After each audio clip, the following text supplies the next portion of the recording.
You're listening to the Walk the Line podcast. Real stories of real people. How we doing, everybody? Welcome again to the Walk the Line podcast. I am joined by a very special guest, Scott. How you doing, mate? Good to have you on.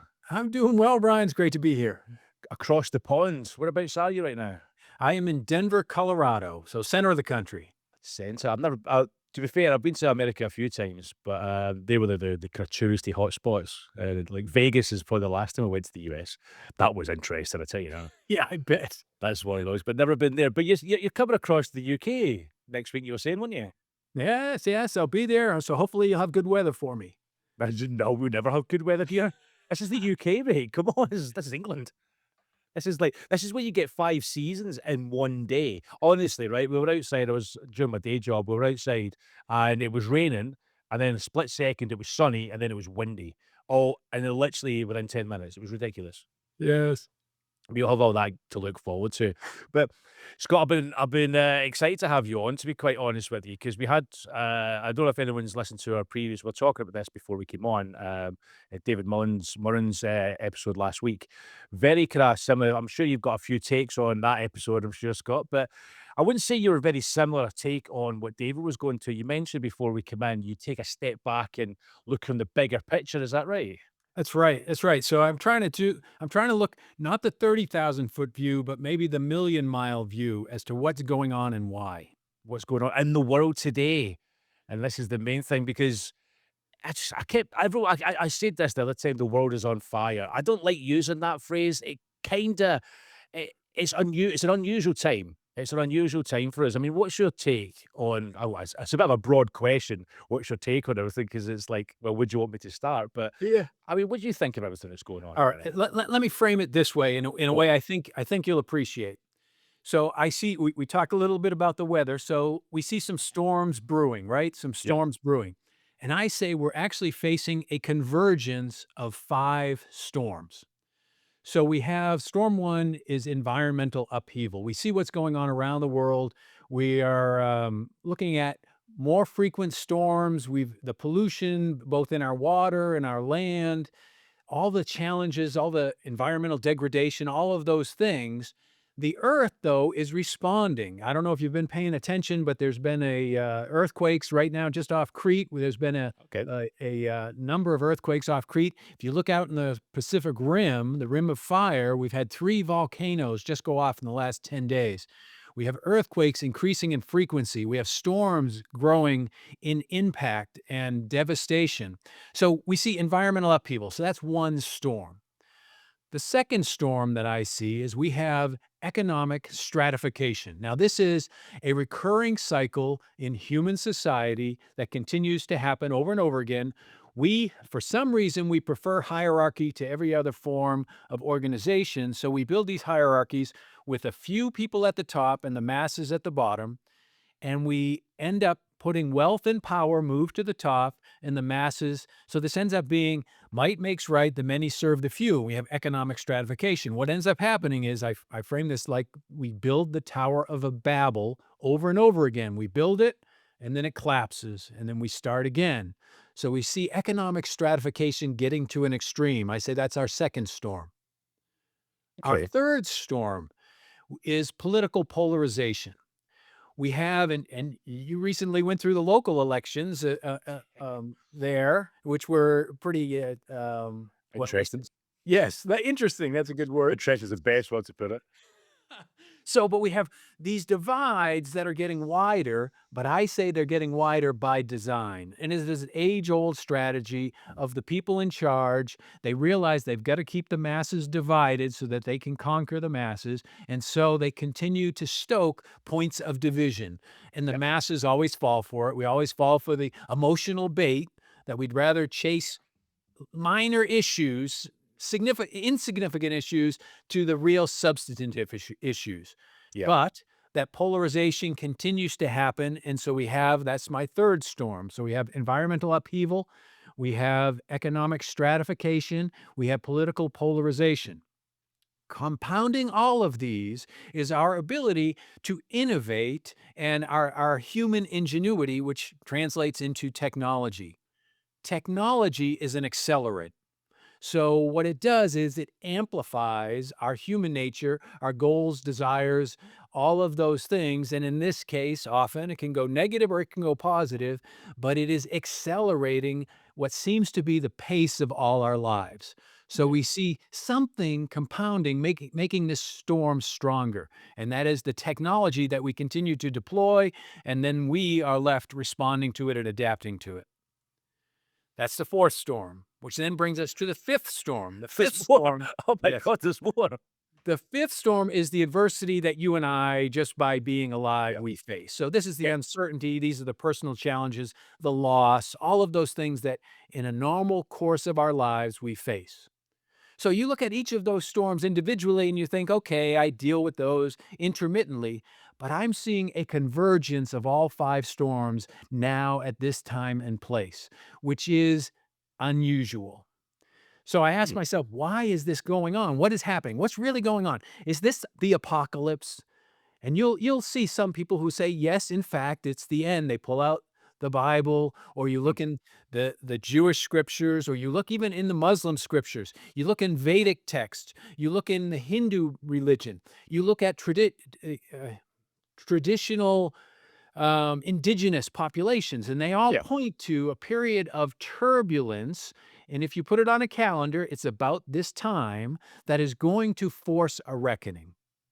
Force a reckoning.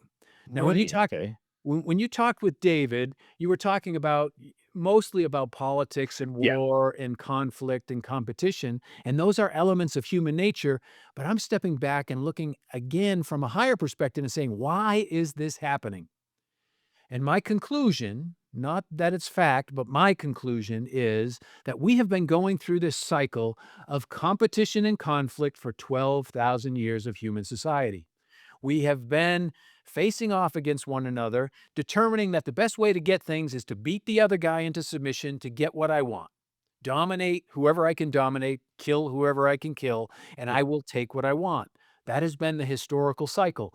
For periods, you can say history has been a recurrence of war populated by short periods of peace, or you can flip that and say it's been peace populated by intense periods of war. Hmm. But in either case, it's the same cycle over and over again. It's primarily a competitive cycle to dominate. It's the same sort of scenario, is it? History repeats itself, isn't it? That's what they say. I've said that a lot Yes. of time. I mean, it's an interesting take on things, you know. It's not exactly false, it's entirely true. I get where you're coming from, sort of thing, you know. It's do you think that is like human nature that we're I think that is the reason why we're going through this sort of cycle? Yes, I think primarily it's a component of human nature, not that we have, but we have continued to default to what I say our fundamental issue is fear. So we have three main things that drive us. One is we believe we are separate, autonomous, self-sufficient beings. That is patently not true. Okay. Take away our air, take away our water, take away food, our life is going to be measured in minutes, days, and weeks. We are not disconnected. We are not autonomous. We cannot stand on our own. But that's just this physical connection. If we look beyond just that physical connection into everything, every other aspect of our lives, we see we are connected to everything and everything is connected to everything else. However, we have this sense that I must be autonomous and sovereign. So that's one challenge. On top of that is we are, by human nature, social beings. So if I feel threatened, I am going to seek security in grouping with other people, which to an extreme, we call it tribalism. Yeah, We get yeah. together with groups, and then it It's becomes us versus them. yeah, we always Us. have it's been like that for centuries, isn't it? Yes. Even back and you mentioned as well, at indigenous times with the tribes and all that sort of stuff, it always has been like that. And we are that's why we always say, but we're tribal, I would say, creatures, if that makes sense, you know, because we don't handle isolation well. We have to be in groups of people. We have to be talking to people. We have to be socializing with everyone. And I think this is one of the big problems we have now because everyone really is isolating themselves Yes. with new technology, as again, what you mentioned before, new technology coming through the internet, Facebook, all these social media apps and all that sort of thing. And a lot of people are isolated. And this is my take on it, is what I think is one of the reasons why we're all getting all these sort of like kind of, I wouldn't say like kind of disorders sort of thing, like you get all these anxiety disorders, you get ADHD starting to kick in. This was never heard of back in the 50s or the 30s. This was never heard of. It's only recently this is really starting to become a problem. And I honestly think it's technology has made that apparent now. It's been one of the main reasons why. Yes, yes. Now I would say so we have this idea of we're separate, but we need to be secure, and that brings us into these small groups that we then set up walls to protect ourselves. So this is this tribalism. Mm, But also within our human nature, we have this because we're not very good dealing with uncertainty. So to find certainty, we believe our solution is to control.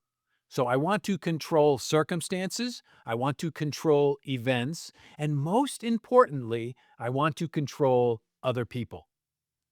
So if yeah, I can control other people, I can get rid of all the unpredictability. I can be certain about my existence, and therefore I can feel secure.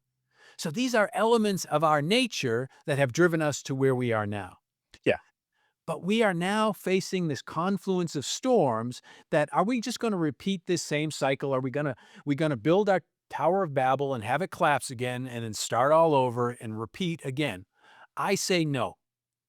I say we are at a historical point of transformation for our human society and really for the earth in total. And that is so I'll see one of the points of how I got to this conclusion. I said, yeah. all right, I was about to let- ask you that about, well, you asked my question for me. so if you look at our politics as an example, and we say, well, we appoint leaders to help guide us through these challenges, whether they be economic challenges, political challenges, social challenges. We appoint leaders who then come up with a way forward that's going to be productive, constructive, hopefully Yeah, prosperous for all of us. Well, that's not what we have right now in more and more political situations. We actually have politicians who are reinforcing an extractive regime. That is, they're going back to that old paradigm of might makes right that translates into the many serving the few. So this is getting out of control on a global scale. But where that leaves us is, well, wait a minute. Why isn't anybody rising to the challenge and pointing us in a better direction? My answer to that question is that the reason no one has come up the white knight on a white horse to save us is that ultimately we are being pushed to a personal decision. Each and every person must make a personal decision, come to terms with what's going on, and say either I'm going to stick with the old paradigm, the competitive conflict, death and destruction, pain and suffering paradigm that we've been repeating for 12,000 years, yeah, or I'm going to choose a new way. And the new way is I'm going to connect, I'm going to collaborate, I'm going to create, I'm going to stop all of this destruction or not buy into all of this fear that I have bought into and that we collectively have bought into for 12,000 years. We are at a decision point that yeah. is going to bifurcate our society. That's With my answer to that question. okay, that's very interesting. A lot to unpack from there, to be fair, Scott. I can't lie to you, but you mentioned about the cycle, and we're now starting to kind of break that cycle. I can see where that comes from. We have been going through a cycle. Things are different. I get that one, definitely for a change because we're in a different time, different way of living, a different technologies getting in touch with us. But you mentioned about breaking that cycle. Through that, would you think that would be breaking like basically society itself, the way we've governed ourselves for the past hundreds and hundreds of years? Maybe I don't want to say it, but do you think like capitalism is at stake because of that? Let's be honest, the leaders right now, the main thing coming from, I can imagine the US is probably the same as well as in the UK, and especially most of the countries right now, that a lot of the common people, I would say, the everyday people are really getting sick of the people in charge because all they're doing is looking out for themselves. They're not looking out for the country itself. Now, I honestly believe, coming back from this, I probably got off a little bit of a tangent now. I've always said that it's going to take one person, and it's going to take one thing, and it's going to take one person to really stand up. Old school sort of style, like the old school rebellion, if that makes sense, and all that follow me sort of thing. You talk about a white knight, but nobody has done that. And I can understand there probably is people out there, probably someone listening to this saying, I could do that. And why don't you do something? Well, there you go. That might be the catalyst to get that process moving. I've always been a believer in that something needs to change. How do you see that happening? Do you see this happening sooner rather than later? Or is this going to be like an evolution thing over hundreds of years? I think it really is a culminating event over a period of years. Now, are things going to get worse before they get better? Yes, I believe they will. I think our trajectory is a downward sloping trajectory. In other words, the storm is going to get more turbulent before we actually before we decide I'm going to make my choice. And when I make my choice, I'm going to step back from fear. I'm not going to be in separation anymore. I'm not going to be in my tribalism anymore. I'm not going to demand control. I'm going to let go. So ultimately, I say this is a crisis of consciousness. But in practical terms, what it may mean is much more pain before we individually To make our choice. It isn't going to be so we will come together when we decide that I'm not going to be driven by these messages of fear and division anymore. The way that may show up, if you look at our political system, Yeah. may be that we join together with like-minded people who are saying, we're not going to let fear and hate and division drive this train any longer. And they're going to create their own communities. That's why I like having this conversation with you, Ryan, and Yeah. you inviting me to have this conversation is that we get to explore this specific topic because it really comes down to the decision you make and the decision I make personally that drives what we will do as we go about our daily lives. I get that, completely understand. I just the one thing that I have to question is obviously there's gonna be people that are not gonna be like that. These are the people in power, the people that don't want that to happen because they're gonna lose that said power which you mentioned that the humans crave. They want power, money, and all that sort of stuff. So these people in charge, not just from government, we could talk about like CEOs of companies and all these sort of kind of aspects of it. They're not going to take too kindly to that. So there's going to be a little bit of a pushback on a lot of things from people, from Westminster, from Congress, from any sort of parliament. So how do you think that's going to go down? I frame it this way in that if you look at, we've got about 20% are those creative leaders who are actually looking to advance us collectively. So about 20%. We have about 20% on the other end of the spectrum who are those core folks who are seeking power and domination and control.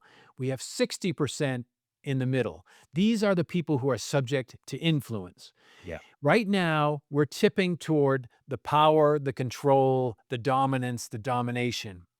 We need to tip the scale back. And what that means is that 20% that's in the we're in this together because ultimately we are all better off when we are all better off. The people who are in that camp have to emerge and begin to be the lighthouse for those 60% in the middle. Once the 60% begin to shift, once we hit a tipping point, then we move. Right now, we're tipped in the wrong direction, is my position. We're tipped in the wrong direction. We need to tip back. And we won't do that until enough people begin to have these conversations and realize most people, I would say, and I have no I have no social research to verify this fact, but I would say most people are just heads down. I'm just going to get Yeah. through this. They're You don't not. think do you think when you talk about heads down getting through this, you think that's the reason that's the people at powers that be have influenced us so much because that's where they want us to be. They want us to be under the foot sort of thing Yes. and not have that sort of free will. I could call it, if you want to call it that, it is free will or a mind of their own. They say, do as we say and not as we do. It's the old saying, there's a I think No, that's what's happened. So what do you think is gonna really kind of take us away from that though? I think first of all, the individual's got to make the decision and the people got to start to come together in small groups. But ultimately, it is a shift in culture. It's, to me, a consciousness shift that we're moving from. And I frame it this way. I talk about the money game. So the Yep. money game that, remember I said we have this old cycle of domination? I say that is an extractive taking game. So taking. So I'm just going to, rather than all wealth is the product of real human beings doing something productive and constructive for one another. That is, when we think about, and you mentioned capitalism, when we think about the marketplace, people create value and they bring that value to the marketplace and exchange that value. That is what we call the real economy. So what we call Main Street. That is, I create something of value, bring it to the marketplace, we exchange value, the pie actually grows, we create wealth, the pie grows, we all benefit. It's win-win. This is what, when people talk about capitalism, this is what they're trying to say as a system of collective, we put our effort in and we see the results of our effort and we share that production. That's Yeah. the making game. That is the real economy. That's how we get wealthy as a society. However, that taking game has never really disappeared. It has just actually dipped below the surface and is now what we call financialization. Financialization is really worried about ownership. Who owns what and who owes what? So we have the real economy, which most people, if you ask them what economy or what game are they playing, they believe they're playing a making game. They go to work, they create value, they bring that value to the marketplace, exchange that value and get some benefit for that. The pie grows, everyone prospers, but overlaying the making game is still that domination taking game. And that is the financialization of our economy, which is only worried about one thing: getting more of the pie, not growing the pie, getting more of the pie. It is the extraction game. It is taking. And right now, the folks in the extraction game have moved to the fore. They are no longer in the background. In the United States, they are now in power, and it is not covert any longer. It is overt. Yeah. It is overt. I was looking, before we came online, I just looked up what we call the Magnificent Seven. So the seven largest companies in the US marketplace. So NVIDIA, Okay. Meta, Amazon, all of those. Yeah. Their annual revenue together, the seven companies, is about $2 trillion annually. The annual federal budget, the US federal budget, is $7 trillion annually. $7 trillion. If you have control of $7 trillion of cash flow on an annual basis, you have the largest flowing of cash in all the world. So the people in charge of the federal government are able to extract with impunity like has never been done before. We are reaching that tipping point where the tower can no longer stand, Right. but the people have to realize what's going on. It's an interesting one, that, isn't it? I wouldn't say it's a scary sort of scenario. It's an exciting scenario, really, to be fair. But you mentioned the tipping point. Do you think there is another? If you mentioned about people not realizing it, and then we go back to square one again, is that another side of the coin that you can really say? I think it is, unfortunately, people will tolerate what they can tolerate for as long as they can tolerate it. And generally, people can tolerate much more challenge, problem, adversity than they realize. And it's easier to just say, we'll get through this, we'll muddle ahead, I'm going to use my credit card, whatever it takes to sustain my lifestyle. I am not going to eat out, I'm not going to travel. I'll just get by, rather than questioning the system. Why have we done this to ourselves? We've done this to ourselves. This is not something that was imposed on us. We have voted repeatedly for an increasing of the extraction regime, increasingly and increasingly. And in the United States, we did it in an exponential way twice, knowing what we were getting. And we've just done this to ourselves. Why do we continue to do this to ourselves? So we do it to ourselves. We have to actually take responsibility for what we've done. Now that's painful. That's Nobody hard, likes to yeah. nobody likes to take likes responsibility. that. No. It's funny. Everyone loves freedom. I want to be free. Freedom, freedom, freedom. Freedom generally means I can do what I want, when I want, where I want, to whom I want, without repercussion, without consequence. That's not how freedom works. The flip side of freedom is responsibility. And until we take responsibility, we're never going to change the system. So the first thing is awareness. We've got to understand what's going on. and not just put our heads down and think it's all going to correct itself. It's not going Yeah. to correct itself. The storm is going to first force us to make a choice. Either I'm going to buy into the old way, which is compete. And if you have the skills to compete, more power to you. That's what you're going to do. Yeah. If you don't have the skills to compete or the system is overwhelming you, then you do have another choice. And the other choice is to recognize what's going on, that we have a system of extraction on a worldwide basis that is causing the many to serve the few. It's always been this way, Oh, sex. Hmm. but we can actually make a change if we recognize what's happening and then act in small, deliberate ways to change the course of events. Do you think we're too far down that rabbit hole, if that makes sense? You know, you think we're too far gone. Is there a way back? One way is to say we need total collapse. Everything's got to be destroyed, and then we start over in a new way. And Sure. and when I look at from my background, so I had joined the military, the U.S. Army, and I was 30 years in the U.S. Army, and I always had in my head that we were moving in a positive direction. All right, we've never stood up to the ideals of our Constitution and our Declaration of Independence. Those are the best marketing documents in human history. We've never actually measured up to those ideals. But my belief was we're moving in that direction. We're continuing to improve. We're bringing democracy to the world. But as I continued to go through that, I worked at all levels of the U.S. Army. I was a fellow on Capitol Hill in the U.S. government, and I was seeing how things were getting done, how power is applied. And I'm saying we're not continuing to move in a positive direction. We're letting this extraction regime actually grow larger, grow more powerful, get more control. Why have we not why have we not up till now diverted from that? Why are we not looking at the big picture? And I'll tell you, one of the first things I went to when I first got on Capitol Hill, so I was working in the US Senate, and I went to a staff director in one of the Senate offices, and I said, "Why don't we tackle the entirety of a problem?" And she looked at me and said, "There are people are protecting their rice bowls. We cannot address a large problem. All we can do is act on the fringes to change things on the margins." Now, this was Okay. at the highest level of our federal government. All we can do is tweak it on the margins. And if you look at what's happened in the US, in our government, if you look at our tax code, the tax code is multiples larger than the Bible.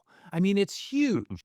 We have all of these little changes at the margins to benefit someone at the expense of someone else. Yeah. And it's usually those who are connected, those who are wealthy, those who can finance elections and all the rest. But we continue to do it to ourselves. So when election time comes, we're going to vote for someone who's going to continue that extraction regime again. Why do we keep doing that to ourselves? So I kept thinking, we're going to change course. We're going to change course. We're going to change course. So far, we haven't. To your point, are we too far gone? I believe that all of these storms converging are going to push us each individually to a decision point, and that decision point is ultimately, it may be in the midst of the destruction, that which way am I going to go? Am I going to continue to fear? Am I going to succumb to the hate? All of those things that divide us, or am I going to say, no, no more? We are in this together. This affects all of us, and the only way we're going to move forward is collectively together. So that's what every government is scared of, really, aren't they? Every government is scared that when everyone comes together, they don't want it. That's why they keep us separated. They segregate us all. You know, they cause problems just so we are segregated, if that's race, religion, ideologies, sex, all that sort of stuff. They want to keep everyone separate because if we do come together, we'll turn around and go, "Oh my God, we're on the same wavelength, really. Why do we not join forces?" And I honestly think that. And I think that's the worst thing ever. And I think every government in this whole world will try their damnedest to keep everyone separated because of what you've just said. Yes, or they want to get folks to buy into that it must be competition. It must be us against them, and as long as I have a bigger stick, I can beat them into submission, which means we get to live better than everyone else. Yeah. And that's Dangling the carrot, yes, the old metaphor, isn't it? Goes, "Oh, if you do this, you can get this." Right. Oh, next year. Oh, it's still happening. Then next year, and then you're just constantly on that treadmill, running after the carrot. It's not going to happen. That's You right. know, and it's as I get to your point about a wake up. I really I do agree with it to a certain degree that something is going to change and something is different. I feel what you're saying because if you look through history, I mean, I'm a big historian. I love like going looking back at different governments and different ways of life, even back to like the 1400s and the 1500s and stuff like that, and even going back to the Roman times. It's from my point of view, when you see things getting to a certain point, like you said, do people rise up? That's just what happens. You know, you've seen it all before in rebellions. You know what I mean? I don't want to talk about 4th of July for you guys and all that sort of stuff, but it's a similar sort of thing, really, isn't it? You see it all the time. You saw it in Russia, you saw it in France. Christ, you even saw it in the UK back in the day. It's got longer and longer. I honestly think if society was doing what they're doing now 100 years ago, they wouldn't be in government. The society would have fallen by now because we were too good back. Why do you think it's elongating so much and we're taking so much and we're like a punch bag at the minute? You know, that's a good question. It's sort of the $1,000,000 question. Why do we keep putting up with this? And I think it's because we cannot come to terms with who and what we are and what this mission of life, this adventure of life, as I like to frame it, really is. And it's always that we face some circumstance that we feel like we're not worthy of overcoming or capable of overcoming, and so we then again divorce ourselves from responsibility, throw our power towards someone else, and we let someone else dictate how both the system should be and then how we should respond to whatever's being thrown at us. So it's this continuous cycle of us not realizing fundamentally that we are all connected, that we have the power, that we can move in the direction that we want. One of the things, and I come back to this, and it sort of goes back to your point of this: do we just need to collapse? Is the whole thing going to collapse before we can actually rise? The phoenix rise in a new direction. We look at if you go to the book of Genesis in the Bible, and it talks about exploiting the earth. So some people have taken that literally of the earth is just this dead object that I can take from, destroy, pollute. We forget that we are part of this environmental system. We are Yeah, part of the ecosystem. whole. We only exist because it exists. We cannot kill the host, so to speak. Mm. But we don't see this. We continue not to see it. And some of that is this short frame. All I'm worried about is today, and I'm going to take as much as I can today. My wife's grandfather used to say, he who gets the most eats the most. He who gets the most eats the most. And it is in our short-term thinking the reality that we often operate by. But fundamentally, we as human beings are so much more than that. And that's the point I want people to start to recognize and maybe explore if they haven't. We are not separate. We are connected. All what we do ripples out and it matters. So if we're choosing the wrong things, then that's going to be amplified and it's going to Yeah. continue us moving in the wrong direction. If we choose better things, things that make us all connect, create, and we can increase the pie and actually retain and sustain these systems, we're all going to be better off. Yeah, because everybody's taking the easy way, the easy route, because easy route is comfortable. No, Yeah. as I say, again, another human nature trait. No one likes to be uncomfortable. Everybody likes to be comfortable, especially in this day and age when everything is so easily available, and everybody wants to take advantage of that. And I think that's the reason is like it puts them out. They're only worried about themselves, and especially with everything going on. I say that in a really broad context. I didn't mean if anyone's out there who doesn't do that, I do apologize, but they're only worried about their own circle, if that makes sense, their own little kind of their own world, their families, their friends. They're not looking at the bigger picture, like you have as well. And I think what was it the other day there? I think that has been ingrained into us over decades. And I think I spoke to someone that I don't know, I spoke to someone, I saw something the other day there which made me giggle. And they were talking when that alien talk was about, I think it was a couple of months ago, and someone put on Reddit or something. It goes, I really couldn't care if aliens came down. because I've got shopping that I need to buy. I've got to wonder how I'm going to pay rent by the end of this month. Who gives a fuck about aliens? You know what I mean? And that is so bad because 20 years ago, if someone said there's aliens coming down, we'd all freak out and go, "What? This is amazing." No one cares anymore. They're too worried about surviving, basically. Yes, yes. So I would go back to this idea of remember we talked about freedom. Everybody wants freedom, but nobody wants responsibility. Yeah, yeah, If we reject responsibility, we are actually giving our power away. When I blame the other, I'm giving my power to the other. When I say I'm complicit and I'm responsible, then I am taking back my power. And that's the distinction that we all have to come to so that what I do, what I think, what I say, what I do has implications and that matters.